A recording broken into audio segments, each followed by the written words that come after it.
আল্লাহর হাবিব হযরত মুহাম্মদুর রাসূলুল্লাহ সাল্লাল্লাহু আলাইহি ওয়াসাল্লাম বলেন, মা মিন কওমিন ইয়াজহারু ফীহিমুর রিবা ইল্লা উখিযু বিসসানাহ। যেই সম্প্রদায়ের মানুষ যারা সুদি কাজ কারবারে লিপ্ত, যাদের মধ্যে সুদি কাজ কারবার প্রকাশ পাবে, আল্লাহ তাআলা তাদেরকে দুর্ভিক্ষ দিয়ে আল্লাহ তাআলা তাদের থেকে রিজিক উঠিয়ে নেবে। বলেন নাউযুবিল্লাহি মিন যালিক। কি বলেন মুরব্বিয়ান কেরাম? আপনারা ছোটবেলায় তো দেখছেন ধান ক্ষেতের ফসলের বরকত, দেখছেন কি দেখেন নাই?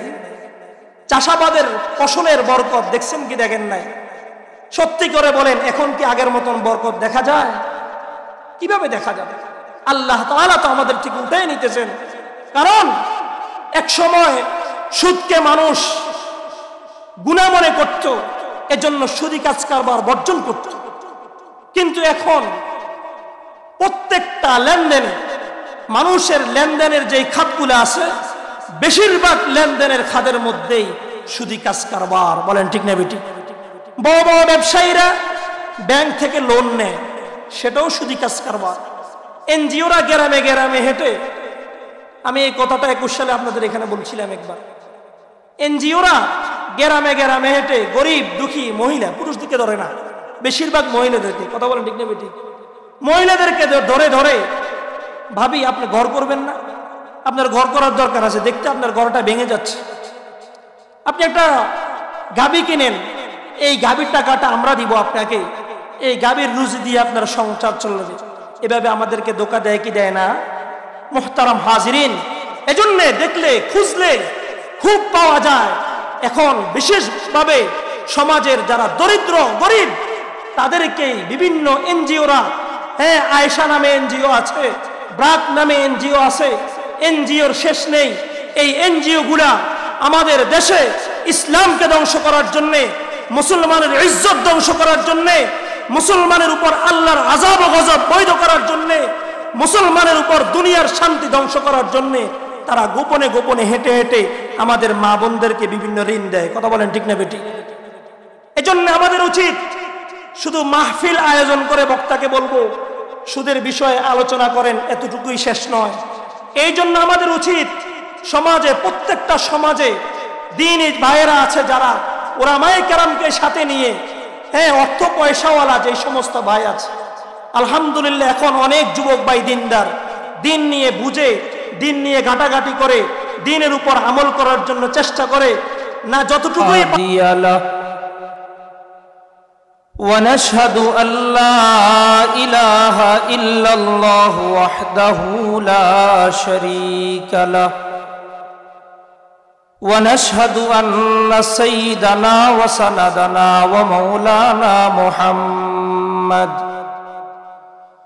ومولانا محمدا عبده ورسوله صلى الله تعالى عليه وعلى آله وأصحابه وبارك وسلم تسليما كثيرا সকলে দুরূদ ইব্রাহিম পাঠ করি। اللهم صل على محمد وعلى آل محمد كما صليت على إبراهيم وعلى آل إبراهيم إنك حميد مجيد اللهم بارك على محمد وعلى آل محمد كما باركت على إبراهيم وعلى آل إبراهيم إنك حميد مجيد أما بعد فأعوذ بالله من الشيطان الرجيم بسم الله الرحمن الرحيم يا أيها الذين آمنوا اتقوا الله وذروا ما بقي من الربا إن كنتم مؤمنين فإن لم تفعلوا فأذنوا بحرب من الله ورسوله وإن تبتم فلكم رؤوس أموالكم لا تظلمون ولا تظلمون آمنت بالله صدق الله مولانا العظيم وعن أبي هريرة رضي الله تعالى عنه وعنهم قال قال رسول الله صلى الله عليه وسلم الربا 70 حوبا أيسرها أن ينكح الرجل أمه رواه ابن ماجه وصدق رسوله النبي الأمي الكريم ونحن على ذلك لمن الشاهدين والشاكرين والحمد لله رب العالمين سبحانك لا علم لنا إلا ما علمتنا إنك أنت العليم الحكيم বাইতুল মুহররম জামে মসজিদ ও নুরানি মাদ্রাসার উদ্যোগে 15তম বার্ষিক তাফসীরুল কোরআন মাহফিলের সম্মানিত সভাপতি মুআজ্জাজ মুকাররম উলামায়ে কেরাম, বাবার বয়সের মুরব্বিয়ানে আযম এবং আমার দিন প্রিয় ইসলাম প্রিয় যুবক ভাইয়েরা, পর্দায় অবস্থানরত আমার সম্মানিত মা ও বোনেরা, সর্বপ্রথম রব্বুল আলামিনের দরবারে শুকরিয়া আদায় করছি যে মহান মুনিব দয়া করে মায়া করে মহাব্বত করে ভালোবেসে আল্লাহ সুবহানাহু ওয়া তাআলা মাহফিল প্রতিপক্ষকে প্রতি বছরের ন্যায় এ বছরও তাফসীরুল কোরআন মাহফিলের আয়োজনের তৌফিক দান করেছেন এবং কি আমাদেরকে আল্লাহ তাআলা উপস্থিত হওয়ার তৌফিক দান করেছেন। এজন্য রব্বাই কারীমের দরবারে দিল থেকে শুকরিয়া আদায় করি, সবাই বলি আলহামদুলিল্লাহ। মুহতারাম হাজিরিন,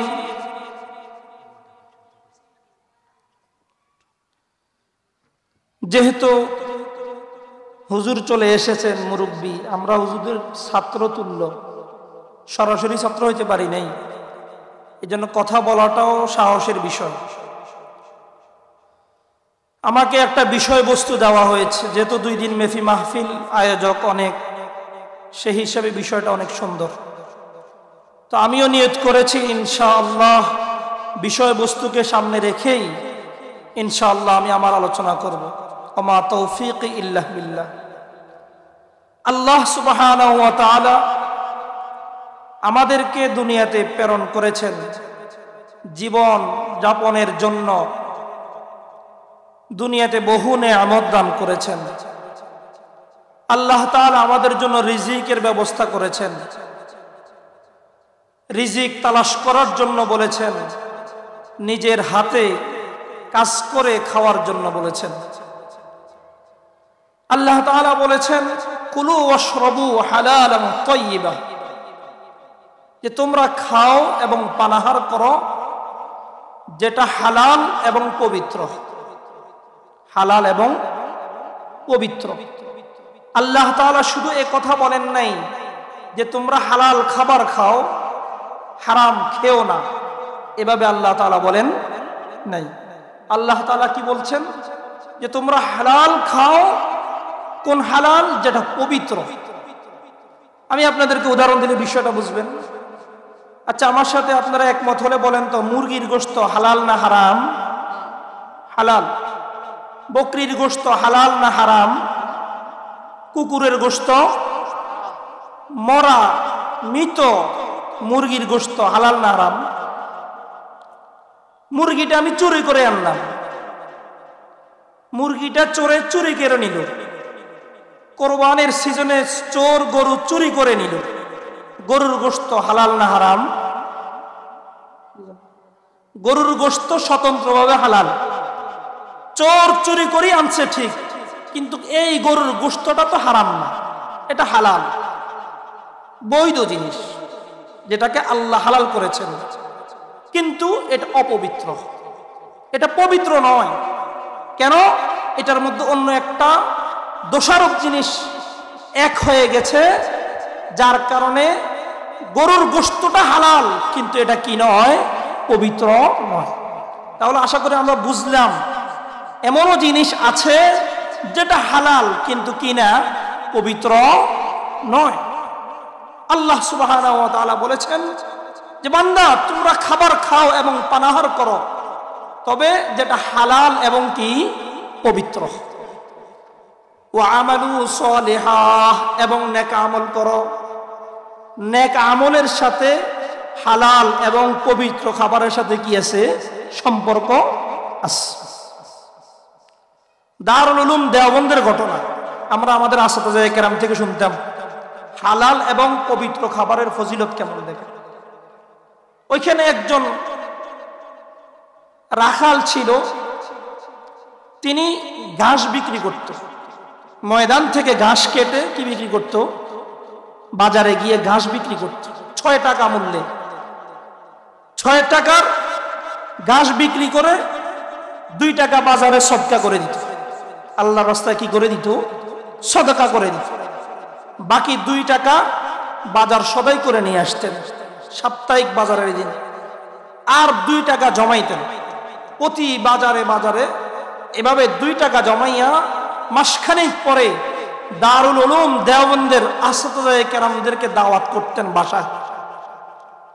দারুল উলুম দেওবন্দের আসাতায়ে কেরাম ওই ব্যক্তির ঘরে খাবার খেয়ে তারা বলতো, ইয়াকুব নানুতুবি রহমতুল্লাহ আলাইহির বর্ণনা, তিনি বলতেন ওই মুরব্বির ঘরে যদি একদিন খাবার খাইতাম 40 দিন আমরা ইবাদতের মজা পাইতাম। সুবহানাল্লাহ।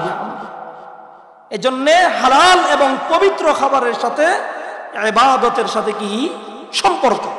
মুহতারাম হাজিরিন, সময় কম, আমাকে একটা বিষয়বস্তু দেওয়া হয়েছে সুদ এবং ঘুষ নিয়ে আলোচনা করার জন্য। সুদ আর ঘুষ 2 জিনিস, এত সংক্ষিপ্ত সময়ে 2 জিনিস আলোচনা সম্ভব নয়। হালাল এবং পবিত্রের বাইরে যে হারাম রিজিক, হারাম রুজি আছে, এর মধ্যে নিকৃষ্টের মধ্যে একটা সর্বোচ্চ নিকৃষ্ট রিজিক হচ্ছে যেই রিজিকটা আসে সুদের মাধ্যমে। কিসের মাধ্যমে? সুদের মাধ্যমে। সুদ কত মারাত্মক এটা আমরা লম্বা আলোচনা করব ইনশাআল্লাহ। কিন্তু সকল মানুষ এ কথায় একমত, এবং যে সুদখোর, প্রসিদ্ধ সুদখোর, যার জীবনটা সুদি কাজ কারবারের মধ্যেই জীবন যাপন করছে, সে পর্যন্ত এই কথার মধ্যে একমত যে সুদ খাওয়া কি নাই? জায়েজ নাই। কথা বলেন ঠিক না বেঠিক? সুদ যে নিকৃষ্ট, যে জীবনভর সুদি কাজ কারবার করে, সেও এই কথা বলে যে সুদি কাজ কারবার কখনো বৈধ হতে পারে না। মুহতারাম হাজিরিন, এখন আসেন আমরা 1 নম্বর আলোচনা করব সুদের ভয়াবহতা। সুদ যে মারাত্মক এটা আমরা সবাই মানি, সুদের ভয়াবহতা খুবই মারাত্মক। সুদের ভয়াবহতা অনেক কঠিন, আমরা কয়েকটা আলোচনা করব ইনশাআল্লাহ। 1 নম্বর, যারা সুদি কাজ কারবার করে। 1 নম্বর, যারা সুদি কাজ কারবার করে, জীবনটায় সুদি কাজ কারবারে লিপ্ত, তার 1 নম্বর শাস্তি হচ্ছে এই ব্যক্তি সুদি কাজ কারবার করে মানে সে আল্লাহ এবং তার রাসূলের সাথে যুদ্ধের ঘোষণা করে। বলেন নাউজুবিল্লাহ।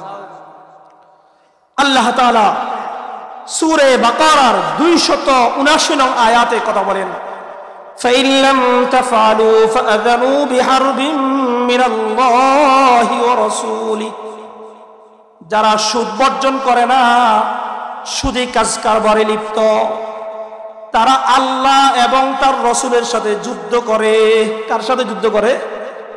তাফসীরের কিতাব উমদাতুত তাফসীর 1 নং খণ্ডের 330 নং পৃষ্ঠা হাদিস এসেছে।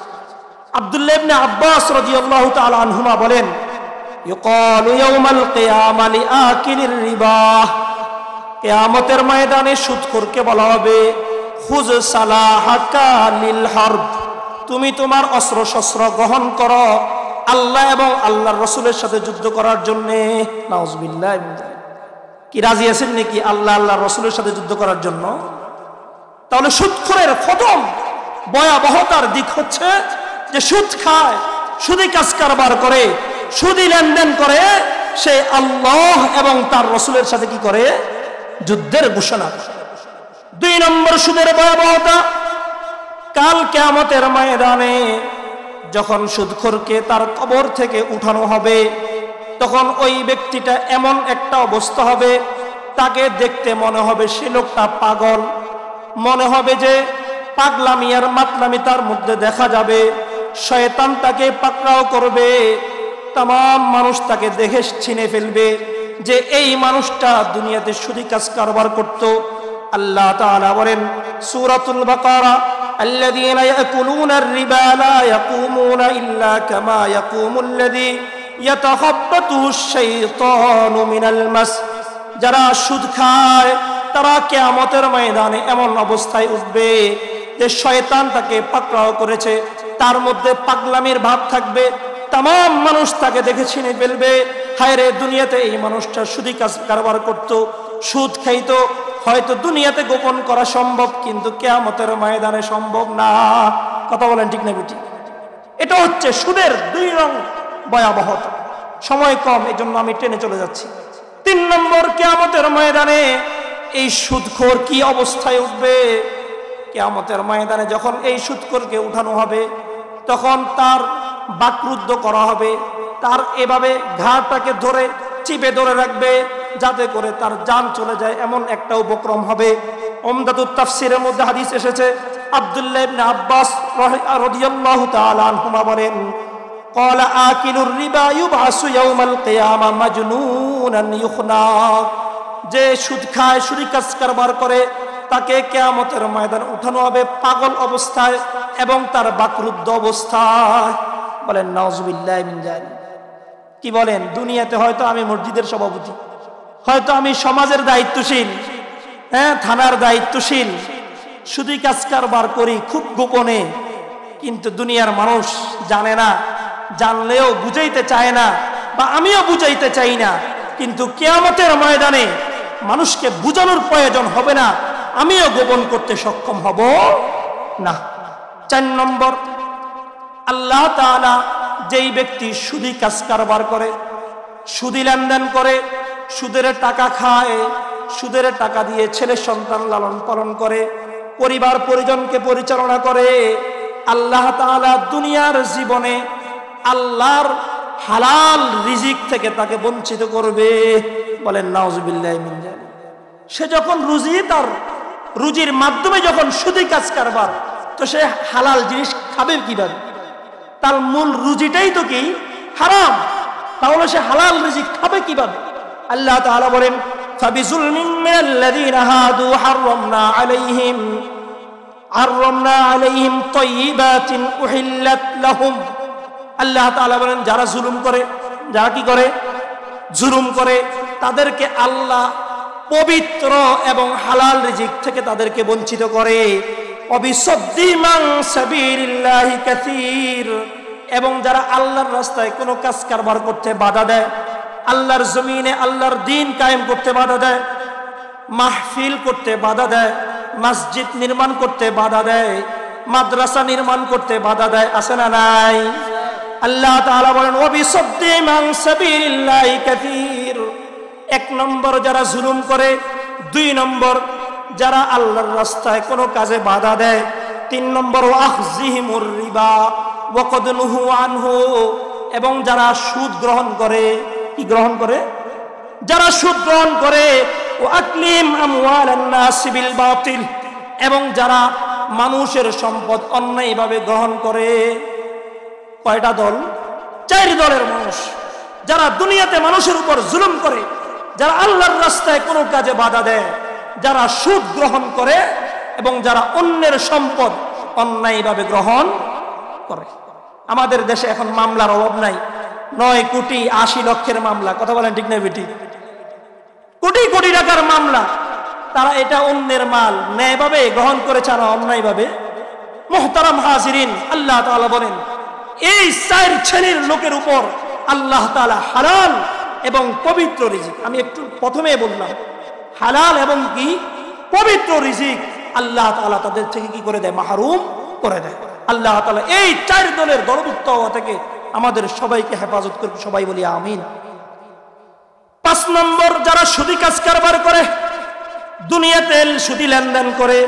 5 নম্বর, এই ব্যক্তিরা সুদি কাজ কারবার করার কারণে দুনিয়াতে আল্লাহর আযাব ও গজবকে বৈধ করে নেয়, হালাল করে নেয়। বলেন নাউযুবিল্লাহি মিন যালিক। عن عبد الله بن عباس رضي الله تعالى عنهما وعنهم قال إذا ظهر الزنا والربا في قرية قد أحلت بأنفسهم عذاب الله। الترغيب والترهيب নামক কিতাবে হাদিস এসেছে, হযরত আব্দুল্লাহ ইবনে আব্বাস রাদিয়াল্লাহু তাআলা আনহুমা বলেন রাসূল করিম সাল্লাল্লাহু আলাইহি ওয়াসাল্লাম বলেছেন, যখন মানুষের মাঝে সুদ এবং জেনা বেড়ে যাবে, ইজা যাহারাজ জিনা ওয়ার রিবা ফি ক্বরিয়াতিন, যখন কোন সম্প্রদায়ের মধ্যে সুদ এবং ব্যভিচারের গুনাহটা প্রকাশ পেয়ে যাবে, কদ আহাল্লাত বিআনফুসিহিম আযাবাল্লাহ, এই মানুষগুলা ওই সম্প্রদায়ের জন্য আল্লাহর আযাবকে বৈধ করে নেয়। বলেন নাউযুবিল্লাহি মিন যালিক। সম্প্রদায়ের সবাই সুদি কাজ কারবার করা লাগবে না। একজন সুদখোরের কারণেও অনেক ভালো মানুষের উপর আল্লাহর আযাব আসতে পারে কি পারে না? আল্লাহর আযাব যখন আসবে তখন শুধু সুদি কাজ কারবারকারীর জন্য আসবে না, বরং সবার জন্য আসবে। এজন্য সকলের দায়িত্ব সমাজ থেকে সুদি কাজ কারবার, সমাজ থেকে সুদি লেনদেনকে উপরে ফেলার জন্য, ধ্বংস করার জন্য সকলের দায়িত্ব। কথা বলেন ঠিক না বেটি? 6 নম্বর, যেই মহল্লার মধ্যে সুদি কাজ কারবার বেড়ে যায়, ওই এলাকা থেকে আল্লাহ তাআলা আসমানের রিজিক উঠে নেয়। আল্লাহ তাআলা তাদের রিজিকের মধ্যে সংকীর্ণতা দিয়ে যায়। এক সময় সবজি খেতে অনেক সবজি হইতো, লাউ গাছে অনেক লাউ ধরতো। কথা বলেন ঠিক না বেটি? রিজিকের মানুষের অভাব ছিল না। খাল বিল শেষ করলে অনেক মাছ পাওয়া যেত, এখন আর আগের মতন পাওয়া যায়নি। হযরত আমর ইবনুল আস থেকে হাদিস বর্ণনা, আল্লাহর হাবিব হযরত মুহাম্মদুর রাসূলুল্লাহ সাল্লাল্লাহু আলাইহি ওয়াসাল্লাম বলেন, মা মিন কওমিন ইয়াজহারু ফীহিমুর রিবা ইল্লা উখিযু বিসসানাহ, যেই সম্প্রদায়ের মানুষ যারা সুদি কাজ কারবারে লিপ্ত, যাদের মধ্যে সুদি কাজ কারবার প্রকাশ পাবে, আল্লাহ তাআলা তাদেরকে দুর্ভিক্ষ দিয়ে আল্লাহ তাআলা তাদের থেকে রিজিক উঠে নেবে। বলেন নাউযুবিল্লাহি মিন যালিক। কি বলেন মুরব্বিয়ান কেরাম? আপনারা ছোটবেলায় তো দেখছেন ধান ক্ষেতের ফসলের বরকত, দেখছেন কি দেখেন নাই? চাষাবাদের ফসলের বরকত দেখছেন কি দেখেন নাই? সত্যি করে বলেন, এখন কি আগের মতন বরকত দেখা যায়? কিভাবে দেখা যাবে?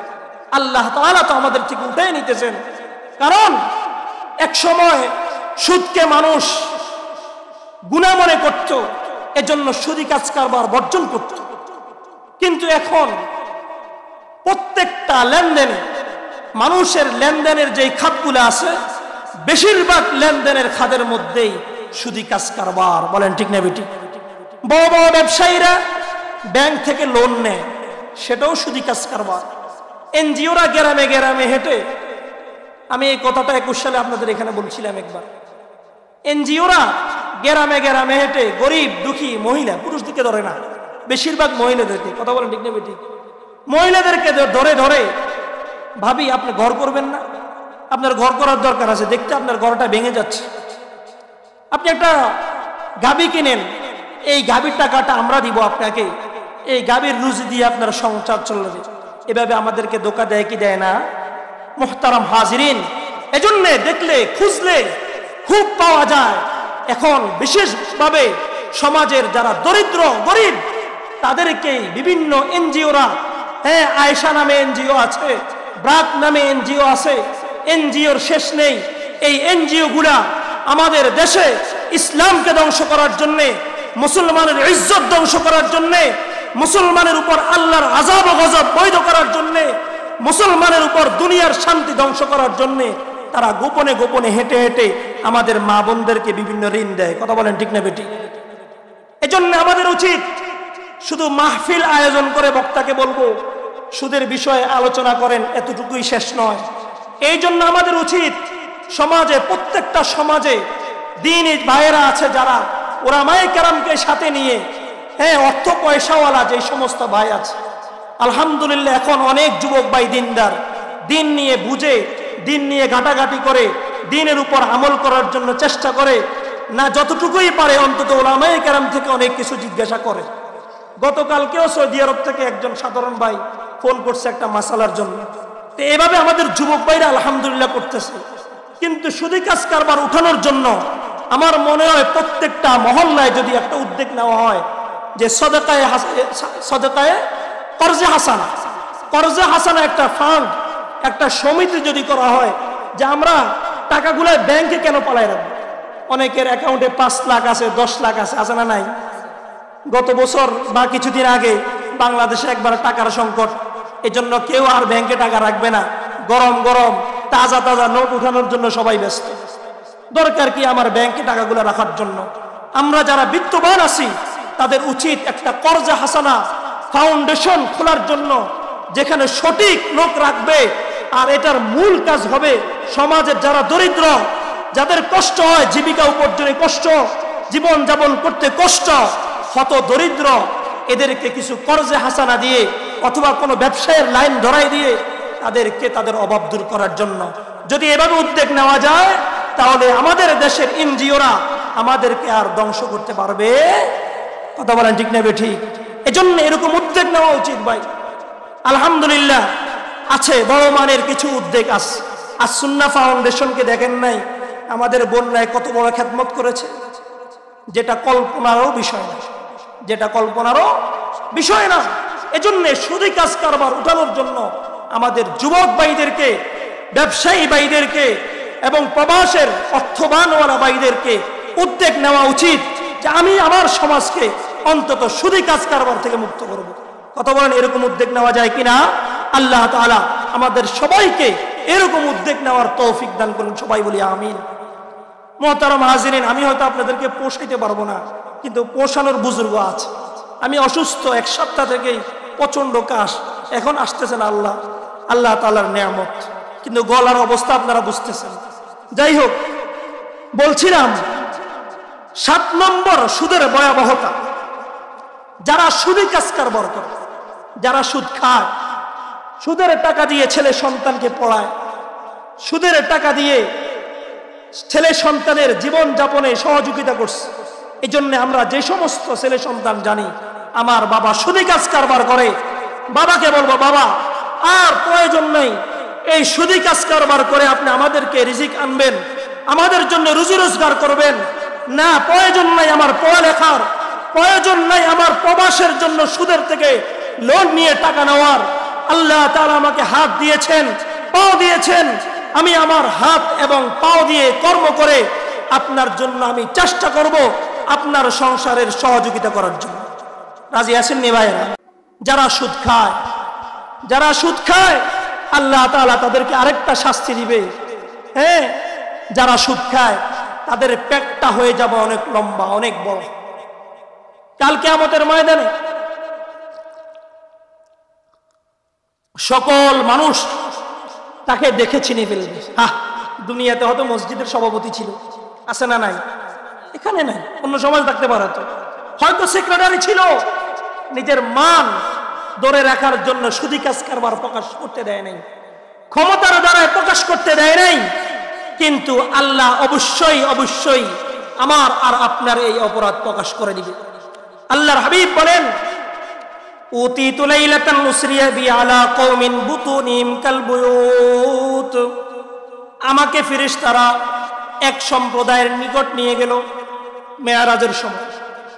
দেখলাম তাদের পেটগুলা গড়ের আকারে বড়, কাল বুয়ুত, গড় যেমন বড় এমন। আল্লাহ রাসূল বড় বোঝানোর জন্য একটা উদাহরণ দিলেন, ফি আল হায়াত, তাদের পেটের মধ্যে অনেকগুলা সাপ, তুরা মিন যাহিরি বাতনিহিম ওয়া ফি রাওয়ায়াতিন তুরা মিন খারিজি বুতুনিহিম, তাদের পেটের বাহির থেকেই এই পেটের ভিতরের সাপগুলাকে দেখা যায়। বলেন নাউজুবিল্লাহি মিন যালিক। কুলতু মান হাউলা ইয়া জিবরিল, আল্লাহর রাসূল বলেন, ও জিবরাইল, এরা কারা?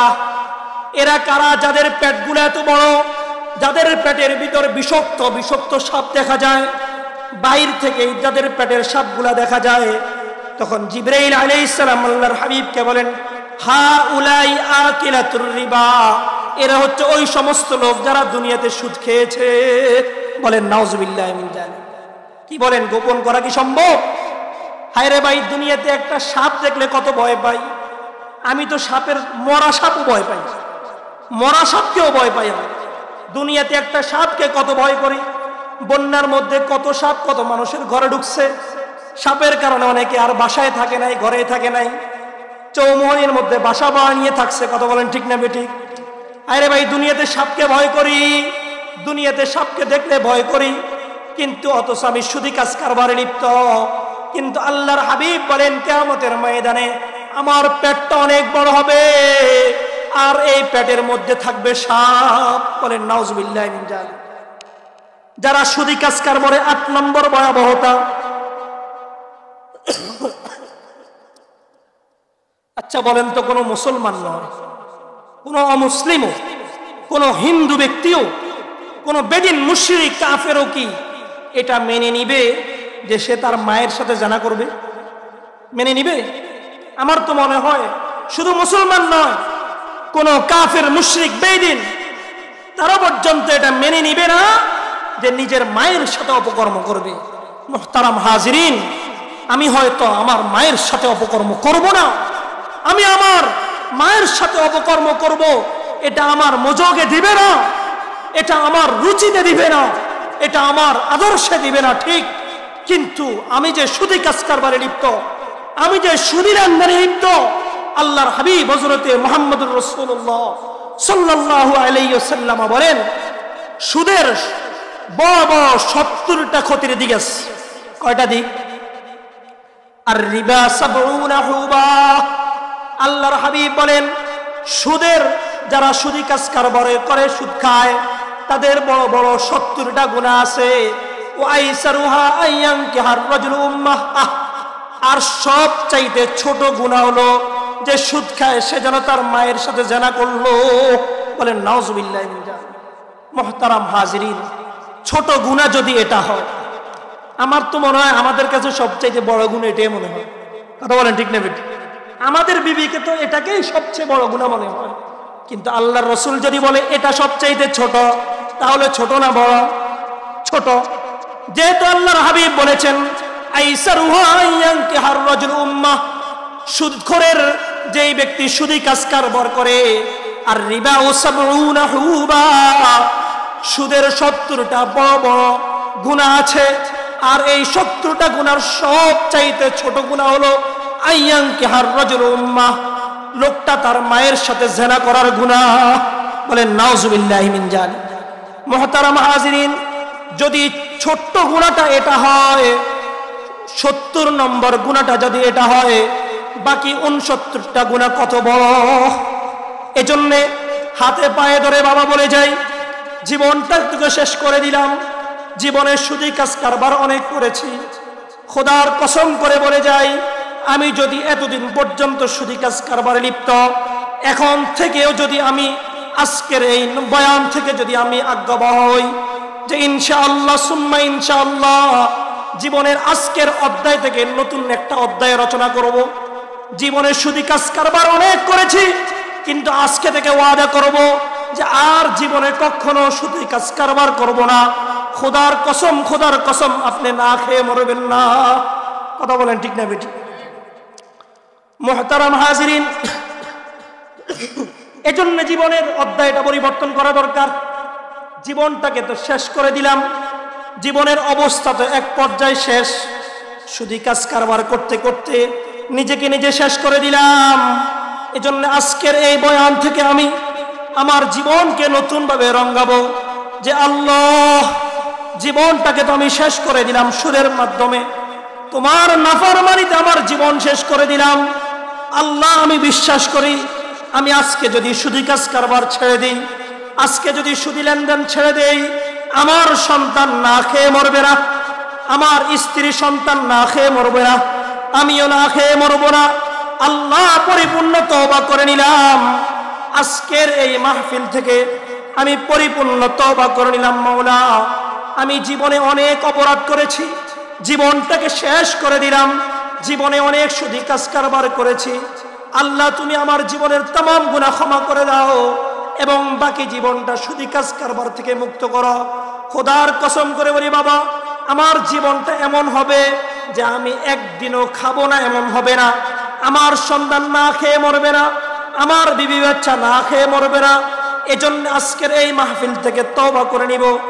যদি আমি সুদি কাজ কারবারে লেগেই থাকি, যদি আমি সুদি কাজ কারবার করা অবস্থায় আমার ইন্তেকাল হয় বাবা, যদি আমি সুদি কাজ কারবার করা অবস্থায় ইন্তেকাল হয়, কার জন্য সুদি কাজ কারবারটা করলাম? সন্তানকে লালন পালনের জন্য করলাম। এই সন্তান কাল কিয়ামতের ময়দানে আমার জন্য মামলা করবে, আল্লাহ তাআলার দরবারে অভিযোগ করবে, ইয়া রাব্বাল আলামিন, আজকে যে তুমি আমাদেরকে শাস্তি দিচ্ছ, কিন্তু আমরা শাস্তির যোগ্য হলাম কারণ আমরা হারাম খেয়েছি, আমাদের পেটে হারাম ঢুকেছে। হারাম ঢোকার কারণে আমরা তোমার রাস্তা অনুযায়ী, তোমার অনুগত্য অনুযায়ী আমরা জীবন যাপন করতে পারলাম না। আজকে হয়তো আমাদের জন্য জাহান্নাম বরাদ্দ হয়েছে। কার কারণে হয়েছে? আমার বাবা আমাদেরকে হারাম রিজিক এনে দিয়েছে। সুদের টাকা, সুদি লেনদেনে, সুদি কাজ কারবার করে তারা রুজি করে আমাদেরকে পান করাইছে, খাওয়াইছে। আজকে আমার বাবাকে আপনি দ্বিগুণ শাস্তি দেন। খোদার কসম করে বলি বাবা, সেদিন যেই সন্তানের কারণে, যেই স্ত্রী সন্তানের কারণে আজকে আমি দুনিয়ার জীবনে সুদি কাজ কারবার করছি, সুদের মাধ্যমে টাকা উপার্জন করলাম, তাদের অভিযোগের কারণে কাল কিয়ামতের ময়দানে ডাবল ডাবল শাস্তি ভোগ করতে হবে। বলেন নাউজুবিল্লাহ মিন যালিক। এজন্য কোনো মানুষ যদি দুনিয়াতে সুদ কাজ কারবার করা অবস্থায় ইন্তেকাল করে, তাহলে এই মানুষটা কিয়ামতের ময়দানে একটা রক্তের নদীতে ভাসমান থাকবে। আল্লাহর হাবিব হযরতে মুহাম্মদ রাসূলুল্লাহ সাল্লাল্লাহু আলাইহি ওয়াসাল্লাম বলেন, বুখারী শরীফের হাদিস 2085 নং হাদিস, রাসূল বলেন, মেরাজের রাতে যখন আমাকে নেওয়া হলো, তখন আমাকে ফেরেশতারা একটা রক্তের নদী দেখাইলো। এই রক্তের নদীর মাঝখানে একজন মানুষ দাঁড়ানো, আর কিনারায় আরেকজন মানুষ দাঁড়ানো। মাঝখানের এই মানুষটা এই রক্তের নদীর কিনারা থেকে উঠতে চায়, কিন্তু যখনই কাছে আসে তখন ওই কিনারার মানুষটা তার মাথার উপর পাথর নিক্ষেপ করে, আর এই পাথর নিক্ষেপ করার কারণে ওই মানুষটা আবার ওই নদীর মাঝখানে চলে যায়। এভাবে সেই কিয়ামত পর্যন্ত শুধু উঠতেই চাইবে, কিন্তু কিয়ামতের সময় হয়ে যাবে, জীবনেও সে ওই রক্তের নদী থেকে উঠতে পারবে না। বলেন নাউজুবিল্লাহি মিন যালিক। এজন্য বড় বাবারা, যুবক ভাইয়েরা, আমি হয়তো চকবাজারের ব্যবসায়ী অথবা চমনের ব্যবসায়ী, আমার ব্যবসার জন্য লক্ষ টাকার প্রয়োজন, এজন্য আমি ব্যাংক থেকে লোন নেই। খোদার কসম করে বলি, হয়তো বাহ্যিকভাবে আমি দেখলাম আমার ব্যবসার উন্নতি, কিন্তু আল্লাহর গজব আসতে দেরি হবে না। আল্লাহর গজব আসতে দেরি হবে, আমার এই ব্যবসার মধ্যে আল্লাহর গজব আসতে দেরি হবে না। ব্যবসা ধ্বংস হওয়ার জন্য মুহূর্তেরও প্রয়োজন হবে। এজন্য অল্পে তুষ্টি থাকেন, ব্যবসা বড় করার প্রয়োজন নেই। ব্যবসায়ীদের একটা অভ্যাস, বাড়িতে ঘরদুয়ার না করলেও ব্যবসা বাড়ায়। কথা বলেন ঠিক না বেটি? এদের অভ্যাস, এতেই তাদের তৃপ্তি আর মজা। টাকা কামাই করা কি যে মজা! টাকা উপভোগ করার চেয়েও তাদের কাছে টাকা কামানোই মজা বেশি লাগে। অথচ মুহতারাম হাজিরিন, যেটা আমি উপভোগ করলাম, খাইলাম, ওটাই আমার, যেটা ব্যাংক বিলেজ করলাম ওটা আমার না। এমন বহু মানুষের জীবন আছে, কোটি কোটি টাকা ব্যাংক অ্যাকাউন্টে রেখে ইন্তেকাল করেছে, কিছুই নিতে পারেনি। কথা বলেন ঠিক না বেটি? এরকম বহু মানুষ আছে, আমার এলাকায় আছে। এজন্যে ব্যবসা বড় করার জন্য ব্যাংক থেকে 10 লক্ষ 20 লক্ষ টাকা লোন নেওয়ার প্রয়োজন নেই। একজন রিক্সা চালক দৈনিক 12 টাকা কামায়। কথা বলেন ঠিক না বেটি? জালমুড়ি বিক্রেতা, ছোট কাজ কারবার না, আজকের মাহফিলে অনেক ব্যবসায়ী আসছে না, আপনি তাদেরকে গোপনে এনে নিজের বাসায় নিয়ে একটা মেহমানদারির সুরত করে তাকে জিজ্ঞাসা করবেন, দেখবেন তার মাসে রুজি কত। খোদার কসম করে বলি, চৌমুনি বাজারের অনেক ব্যবসায়ী থেকে অনেকের ঝালমুড়িওয়ালার ব্যবসা ভালো। এজন্যে ব্যবসা বড় করার জন্য আমার সুদি কাজ কারবারের প্রয়োজন নাই। আল্লাহ তাআলা না খেয়ে আমাকে মারবে না। বড় ব্যবসায়ী হওয়ার জন্য জাহান্নাম কামানোর কোনো প্রয়োজন নাই। মুহতারাম হাজিরিন, সময় বেশি নেই। আরেকটা কথা, আমরা অনেক সময় সুদ খাই না, কিন্তু সুদ দিই। কথা বলেন ঠিক না বেটি? আমরা মনে করি সুদ খাওয়া অপরাধ, সুদ দেওয়া কিনা অপরাধ না, এটা আমরা মনে করি। মুহতারাম হাজিরিন, সুদ দেওয়াও অপরাধ, খাওয়াও অপরাধ। শুধু তাই নয়, সুদি কাজ কারবারে যে ব্যক্তি লেখালেখি করে ওই ব্যক্তিও সমান গুনাহ। বলেন নাউজুবিল্লাহ। সুদি কাজ কারবার করে যে সাক্ষী দেয়, অনেকে কিস্তির টাকা নেয়, খোদার কসম 100% সুদ। কিস্তির টাকা উঠায়, বুড়ো বাবা কিছু বুঝে না, বাবার থেকে সাইন নেয়, আইডি কার্ডের ছবি নেয়, আছে না নাই?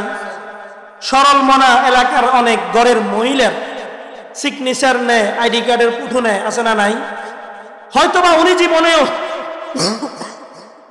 জীবনেও সুদ খায় নাই, সুদ দেয়ও নাই, সুদি কাজ কারবার করেও নাই। কিন্তু কি করলো? একজন মানুষ বিপদে পড়লো, যে ভাবি, যে চাচা, আমি একটা বিপদে পড়লাম, লোন নিতে হবে, ব্র্যাক থেকে লোন নিব, আয়সা থেকে লোন নিব, বিভিন্ন ব্যাংক থেকে, এনজিও থেকে লোন নিব, আপনার শুধু একটা আইডি কার্ড আর ছবির দরকার। এই সরল মনা মানুষ কিছুই বুঝে নাই। হের লোন হের, হের সুদ হের, হের গুনাহ হের, নিজের কিছুই মনে করে নাই। খোদার কসম করে বলি, যেই ব্যক্তি সিগনেচারটা দিল, সাক্ষী হলো, ওই ব্যক্তিরও সমান গুনাহ। বলেন নাউজুবিল্লাহ মিন যালিক। আল্লাহর হাবিব হযরতে মুহাম্মদ রাসূলুল্লাহ সাল্লাল্লাহু আলাইহি ওয়াসাল্লাম বলেন, লাআনা রাসূলুল্লাহ সাল্লাল্লাহু আলাইহি ওয়াসাল্লাম আকিলুর রিবা ওয়া মুকিলাহু ওয়া কাতিবাহু ওয়া শাহিদাহু। আল্লাহ তাআলা আল্লাহর হাবিব 4 ধরনের মানুষের উপর লানত করেছেন, অভিসম্বোধন করেছেন। লানতের তরজমা, অভিশপ্ত হচ্ছে, লানতের তরজমা হচ্ছে বুদ আনির রহমা, আল্লাহর রহমত থেকে দূরে। বলেন নাউজুবিল্লাহ। কি বলেন, আমরা কি চাই আল্লাহর রহমত থেকে দূরে যাওয়ার জন্য? আল্লাহর হাবিব তাদেরকে লানত করলেন 4 ধরনের মানুষের উপরে। 1 নম্বর, যে ব্যক্তি সুদ খায়। 1 নম্বর কে? যে ব্যক্তি সুদ খায়। 2 নম্বর, যে সুদ দেয়, আমরা সুদ দেওয়াকে অপরাধ মনে করি না। 3 নম্বর, যে সুদি কাজ কারবার লেখালেখি করে। 4 নম্বর, যে সুদি কাজ কারবারের সাক্ষী থাকে। এই 4 ধরনের ব্যক্তিকে উপর আল্লাহর নবীর লানত। বলেন নাউজুবিল্লাহ মিন যালিক। মেরে মুহতারাম, এজন্য জীবনে আজকের এই মাহফিল থেকে ওয়াদা করেন, বাবা, এই 4 দলের আমি 1 দলও যাব না। ওয়াদা করতে পারবেন নি বাবা? আল্লাহ তাআলা আমাদেরকে এই 4 দলের দলভুক্ত হওয়া থেকে হেফাজত করুক, সবাই বলি আমিন। আর একটা ভয়াবহতা বলে আমি আরেকটা মাসালায় যাব ইনশাআল্লাহ। সুদের আরেকটা বড় দিক হচ্ছে, সুদ খাওয়া মানে হচ্ছে, আমি হয়তো জেনাহকে গুনাহ মনে করি, এজন্য আমি পর নারীর সাথে জেনা করতে রাজি নয়। রাজি আছেন নি? রাজি না।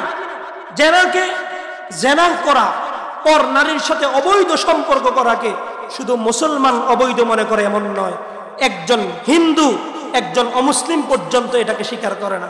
কথা বলেন ঠিক না বেটি? মেরে মুহতারাম হাজিরিন, আমি জেনা করতে রাজি নয়। আমি জেনা করাকে দোষারোপ মনে করি, বড় গুনাহ মনে করি। এবং শুধু আমি নয়, একজন অমুসলিম পর্যন্ত এই কাজটাকে বৈধ মনে করে না। কিন্তু আল্লাহর হাবিব হযরতে মুহাম্মদুর রাসূলুল্লাহ সাল্লাল্লাহু আলাইহি ওয়াসাল্লাম বলেন, দিরহামু রিবান ইয়াকুলুহুর রাজুলু ওয়া হুয়া ইয়ালাম আশাদ্দু সিত্তাতিন ওয়া সালাসিনা জানিয়া।